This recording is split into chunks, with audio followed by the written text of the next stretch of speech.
और साइंटिस्ट हमारे सब जेल में बंद है और रेपिस्ट सारे बेल पर बाहर।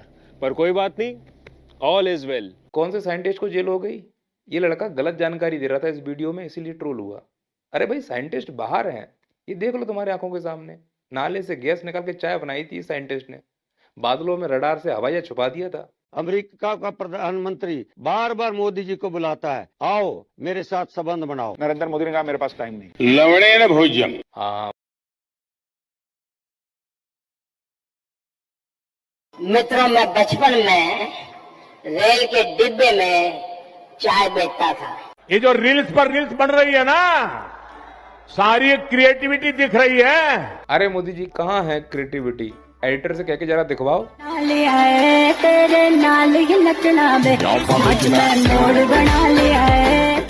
हाँ यार, ठुमके में क्रिएटिविटी तो है। आप क्या कहेंगे मोदी जी इस बारे में? वह क्या सीन है? अरे मोदी जी, ठुमके की क्रिएटिविटी तो कुछ भी नहीं है। असली सीन तो ये रहा, यूट्यूब की दुनिया में क्रिएटिविटी के माई बाप हैं ये लोग। और इनकी क्रिएटिविटी ये है कि इन्होंने चाटने की कला को उस ऊंचाइयों तक पहुंचाया है कि गिनीज बुक में नाम आ चुका है इन लोगों का। विभिन्न प्रकार से चाटते हैं, और इस वाले ने चाटने की विशेष कला का पेटेंट करा के रखा हुआ है। और इससे बड़ा भारत का दुर्भाग्य और क्या होगा कि चाटने की कला के जनक जिंदा हैं, इसके बावजूद भी भारत में चाटने की कला की क्रिएटिविटी अच्छे से नहीं फैल पा रही है। तभी तो कुछ नए यूट्यूबर न्यूज चैनल खोलकर बैठे हैं, इन्हें चाटने की कला ही नहीं आ रही है। कैसे देश आगे जाएगा? शंकराचार्य की तरह आत्माओं की तरह भटक रहे हैं इधर से उधर। कभी यहाँ माइक घुसेड़ देते हैं, कभी वहां माइक घुसेड़ देते हैं। बताओ यहाँ क्या कमी है, बताओ वहां क्या कमी है। मोदी जी, तुम बताओ, क्या ऐसे क्रिएटिविटी को आप स्वीकार करेंगे? ये तो सरकार की आलोचना कर रहे हैं। लेकिन मोदी जी, आलोचना तक तो ठीक था। आलोचना अनिवार्य है, वरना लोकतंत्र बर्बाद हो जाएगा जी। क्रिएटिविटी के नाम पे कुछ देसी समुद्री लुटेरे भी आ चुके हैं जो गालियां देते हैं। और इस निकम में नकारे धर्मेंद्र प्रधान को लात मार करके निकालिए मोदी जी। जीरो सेंस है, जीरो। कहाँ है सिविक सेंस? अब बताओ मोदी जी, ऐसी गालियों का आप क्या करते हैं? गाली खाता हूँ। अगर मोदी जी ऐसी गालियां मेरे मुंह से निकल जाएं तो घर में घुस के मारेंगे। Okay, just chill bro. अच्छा, अगर मैं सरकार की आलोचना गाना गा के करूं तो? इस तरह से क्वेश्चन नहीं करते क्या है? इस बंदे ने कर दिया, इसका नाम पूरब जा है। ऑल इज वेल नाम का एक वीडियो बनाया, गाना गा गा के सरकार की आलोचना कर दी। क्यों सबसे बड़ी इकोनॉमी के करते दावे, चाहे पेड़ क्या पूरा जंगल ही वो कटवा दे। जिस पर पैसा है वो देश का राजा है प्यारे, भैया ऑल इज है। मोदी जी, पता चला आपको? Oh my God. Oh my God नहीं, इसे स्किल बोलते हैं। इस बंदे ने जो क्रिएटिविटी दिखाई है, उसने मनोरंजन के साथ साथ समाज को आईना भी दिखा दिया है। पर कुछ अंधभक्तों को शायद आईना देखना पसंद नहीं है, तो इसको ट्रोल करने लगे। भाई, ट्रोल क्यों कर रहे हो? क्या उसने पिछली सरकार की तारीफ की? उसने वही दिखाया जो वर्तमान स्थिति है, और वर्तमान स्थिति के हिसाब से उसने गाना बनाया।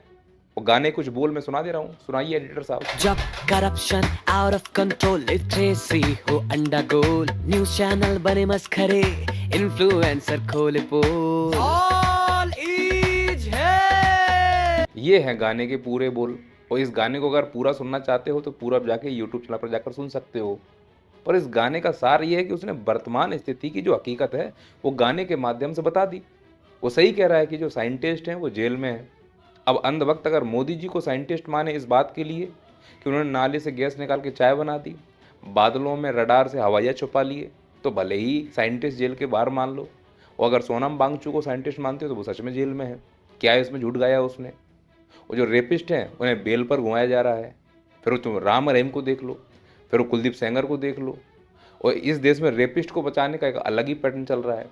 और अभी हाल ही में एक केस हुआ है, नीट की एक स्टूडेंट, वो गर्ल्स हॉस्टल में रहती थी, प्राइवेट गर्ल्स हॉस्टल में। जब पुलिस ने उसके दरवाजे को तोड़ा ना, कंप्लेन करने के बाद में, जब लोगों ने बताया कि ऐसे अंदर वो बेचारी बच्ची निकली, पुलिस ने सिंपल सुसाइड का केस रजिस्टर कर दिया, ये बता के कि ड्रग ओवरडोज हुआ। अब इतना कुछ सुनने के बाद भी अगर तुम अपनी अंधभक्ति की पट्टी उतार कर ये नहीं देखना चाहते हो कि सिस्टम पूरी तरह से सड़ चुका है, तो बेशक इस प्रकार के वीडियो को ट्रोल करके अपनी अंतरात्मा को शांति देते रहो। लेकिन याद रखना, अब वो दिन दूर नहीं कि अगला नंबर तुम्हारी बच्चियों का होगा। पूर्व जाके इस वीडियो में इस लड़के को इस बात के लिए भी ट्रोल किया जा रहा है कि दिल्ली की सीएम रेखा गुप्ता का इसने मजाक उड़ाया। अरे ना भाई, उसका कोई मजाक उड़ा ही नहीं सकता, वो अपना मजाक खुद उड़वाना चाहती हैं। प्रधानमंत्री जी के बारे में मैं क्या बोलूं? मैं सच में कई बार उनमें माँ स्वरूप इतनी अयोग्य हैं। देखो, जो अयोग्य है उसे तुम कहीं भी बिठा दो, उसका कितना भी प्रचार प्रसार कर दो, वो अयोग्य ही रहेगा। गधा गधा ही रहेगा, घोड़ा नहीं बन सकता। हर सेंटेंस में एक गलती कर देना, फिर अपने आप को दिखाना कि नहीं हम योग्य हैं। और इस देश की हालत हो क्या गई कि अयोग्य टॉप लेवल पर पहुंच चुके हैं। जो योग्य हैं, पढ़े लिखे हैं, वो या तो लाठियां खा रहे हैं या चाटुकारिता कर रहे हैं। और तुम देखो इस अमृत काल में जितने भी राज्यों में सीएम बनाए गए, जिन्हें हम पर्ची वाले सीएम कह रहे हैं, राजनीतिक पार्टी का हित साधने के लिए कि नीचे के सीएम ऊपर हमारी जी हुजूरी करते रहें, देश का बंटाधार हो जाए, चलेगा। उठा लो राजस्थान, देख लो सीएम कितना अयोग्य है। छत्तीसगढ़ पूरी तरह से अयोग्य है। उत्तराखंड पूरी तरह से अयोग्य है।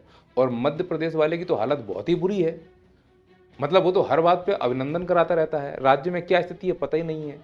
बुरी हालत से इन राज्यों को गुजारा जा रहा है। कर्जे में राज्य फंसे हुए हैं, लेकिन ऊपर पर्ची वाले सीएम लगा दिए। योग्य हैं अयोग्य हैं कोई फर्क नहीं पड़ता, जिता के भेज दिया। उन्हें मालूम है कि जनता अंधी है, फिर जिता के भेज देगी, क्योंकि अंधभक्तों की एक फौज है, वो सच्चाई देखना नहीं चाहते हैं। और ऐसे लोग अगर सच्चाई दिखाएं भी मनोरंजन के साथ, तो उनको ट्रोल करना शुरू कर देते हैं। उनको लगता है ट्रोल करने से उन्होंने बाजी जीत ली, नंबर आएगा, लगेगी आग तो आएंगे कई घर इस जद में, इस गली में अकेला हमारा मकान थोड़ी है, गुजरेगी तुम्हारे ऊपर, रुक जाओ कुछ समय और अगर मेरी बात पे यकीन नहीं है तो इस भोंपू जैसी शकल को देखो।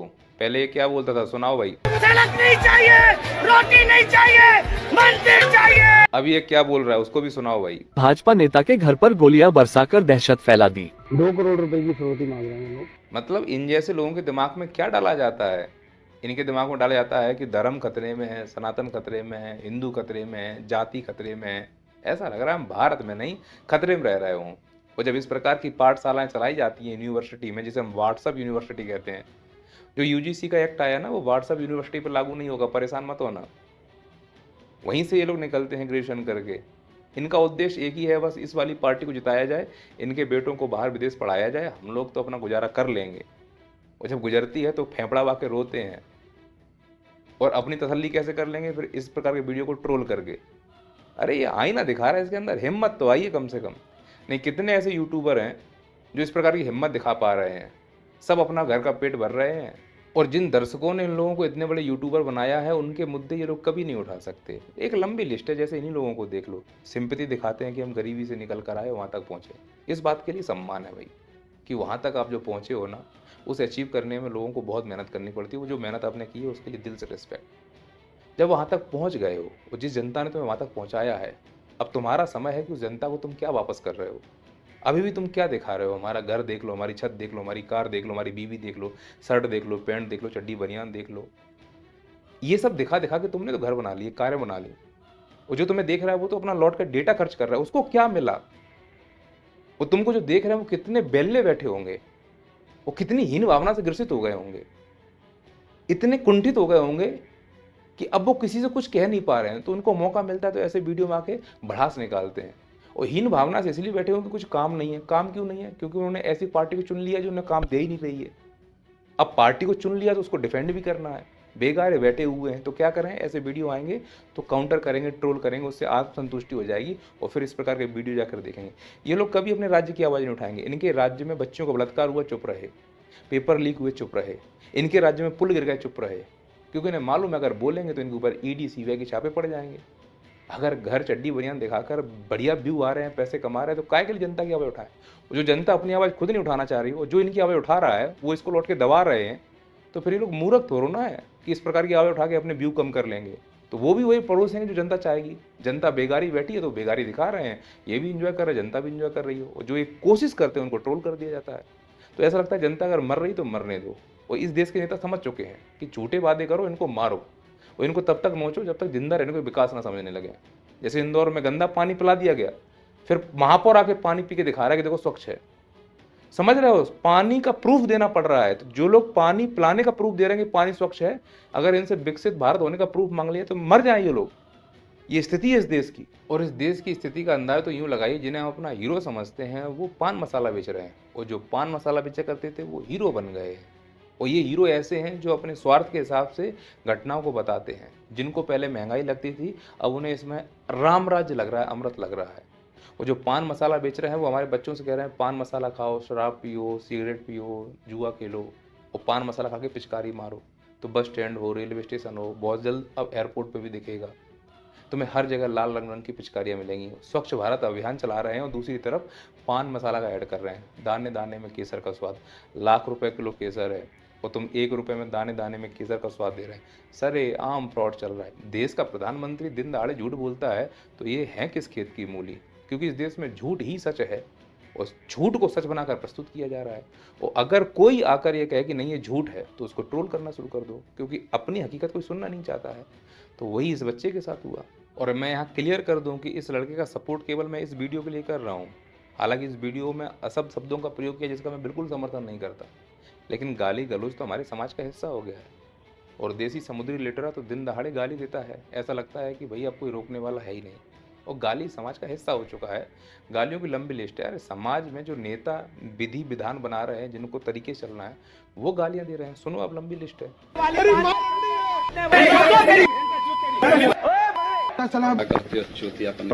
तो अब फिल्में हों, वेब सीरीज हों, सब जगह गाली गलौज चल रहे हैं। फिर भी मैं कड़ी निंदा करता हूँ, इस प्रकार के शब्दों का प्रयोग नहीं करना है। और मैं स्पष्ट कर दे रहा हूँ, केवल इसी वीडियो के लिए इस बच्चे का समर्थन है मेरा, क्योंकि इसने सच में समाज को आईना दिखाया। बाकी इसके वीडियो मैंने देखे भी नहीं है, तो मैं उसके निष्कर्ष पर पहुँच भी नहीं सकता।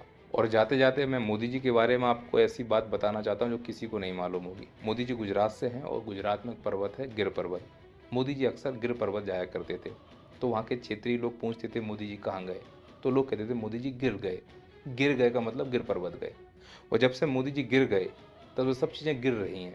रुपया गिर रहा है, विदेश नीति गिर रही है, समाज की स्थिति गिर रही है, अर्थव्यवस्था गिर रही है, भाषा शैली गिर रही है, पदों का मान सम्मान गिर रहा है।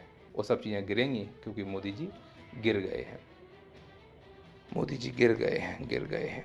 उन्होंने कहा आजादी के 60 वर्ष बाद कहा गया कि हम आदमी नहीं हैं, कुत्ते के पिल्ले हैं। जिसने कहा हो उसने गलत किया हो। कौन है वो ऐसा कहने वाला? ये आपने कहा था।